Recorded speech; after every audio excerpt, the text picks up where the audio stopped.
ส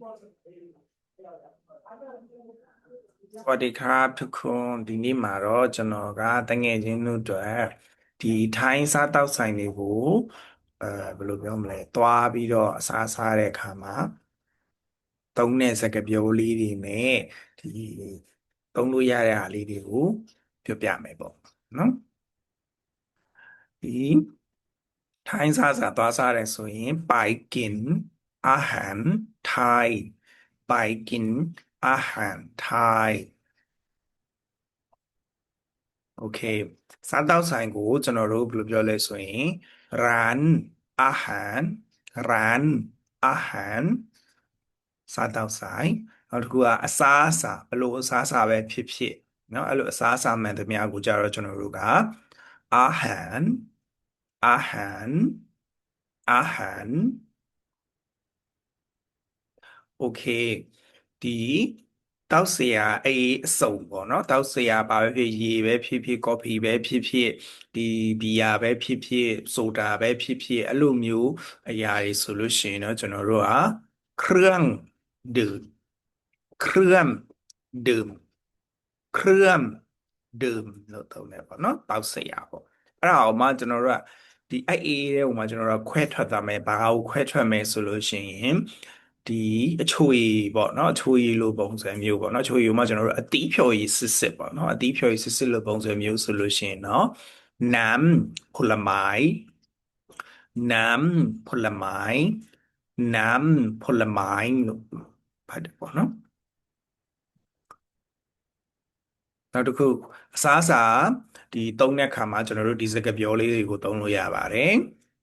โอเคဒီနေ့ပေါ့เนาะကျွန်တော်တို့ဘာစားကြမလဲတကယ်ချင်းနေဆိုင်မှာသွားစားမယ်ဆိုလို့ရှိရင်จะกินอะไรดีครับဒါမှမဟုတ်ရင်จะกินอะไรดีครับ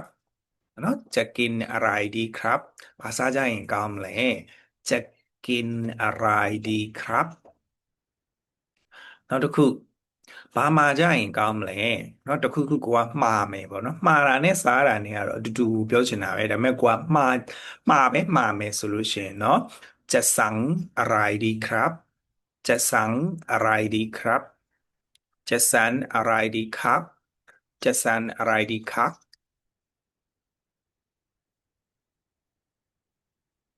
โอเคနောက်တစ်ခုတောက်စီယာမာဂျင်နဲ့ဆိုလို့ရှိရင်လည်းအဲ့လိုပဲဆိုတော့ကျွန်တော်တို့จักနေရာမှာဒုံလို့သုံးလိုက်ပါတော့จะดื่มอะไรดีครับจะดื่มอะไรดีครับ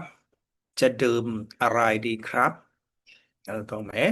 နောက်တစ်ခုဆိုင်ထဲမှာကျွန်တော်တို့ရောက်သွားပြီဆိုင်ကဝေတာလေးတွေလာပြီဆိုလို့ရှိရင်ဘာတွေရှိလဲလို့မေးချင်တယ်ဆိုလို့ရှိရင်มีอะไรบ้างครับมีอะไรบ้างครับมีอะไรบ้างครับมีอะไรบ้างครับมีอะไรบ้างครับဘာတွေရှိလဲပြောလို့ရပါတယ်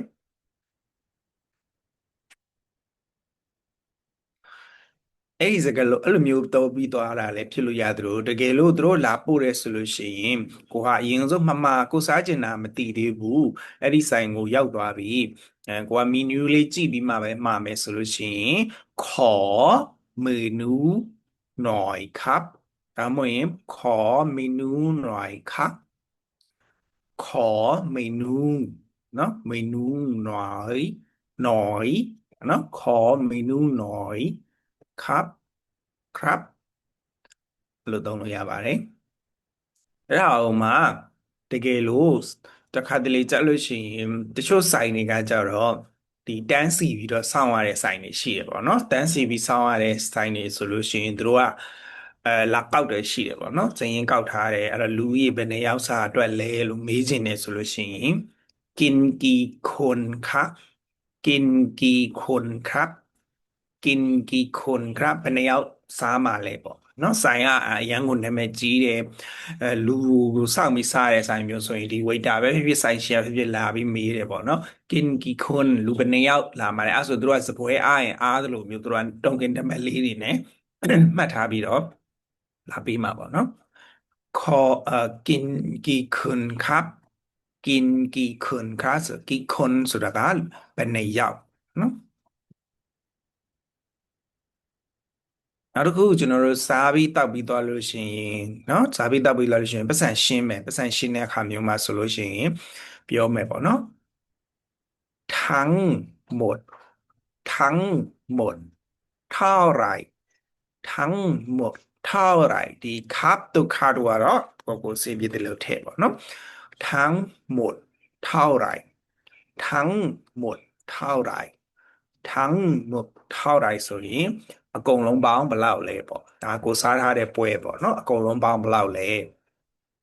နောက်တစ်ခုကကြတော့အဲ့ဒီခါမှာကျွန်တော်တို့ကပတ်စံငွေကြေးနဲ့ရှင်းမယ်ဆိုရင်တော့ငွေကြေးကိုသူတို့ကျွန်တော်တို့ကဒီတိုင်းနှစ်မျိုးသုံးတယ်ပေါ့နော်ငွန်းကကြတော့ငွေကြေးအားလုံးကိုခြုံပြောတဲ့ခါမှာဆိုရင်တော့ငွန်းလို့သုံးတယ်ဒါပေမဲ့ဒီနိုင်ငံအလိုက်ပေါ်မှာမူတည်ပြီးတော့သုံးတယ်ခုကကျွန်တော်တို့ထိုင်းစာသင်နေတာဖြစ်တဲ့ကြောင့်မို့ထိုင်းစာရဲ့ဒီထိုင်းမှာဆိုလို့ရှိရင်ငွေကြေးကဘတ်ကိုပဲသုံးတာဆိုတော့ဘတ်ဘတ်ကိုထိုင်းငွေပေါ့နော်ဒါကကျတော့ငွန်းကငွေကြေးကျွန်တော်ဒီမှာငွေကြေးလို့ရေးထားပေးတယ်ဒါပေမဲ့ထိုင်းငွေကိုပြောချင်တာဘတ်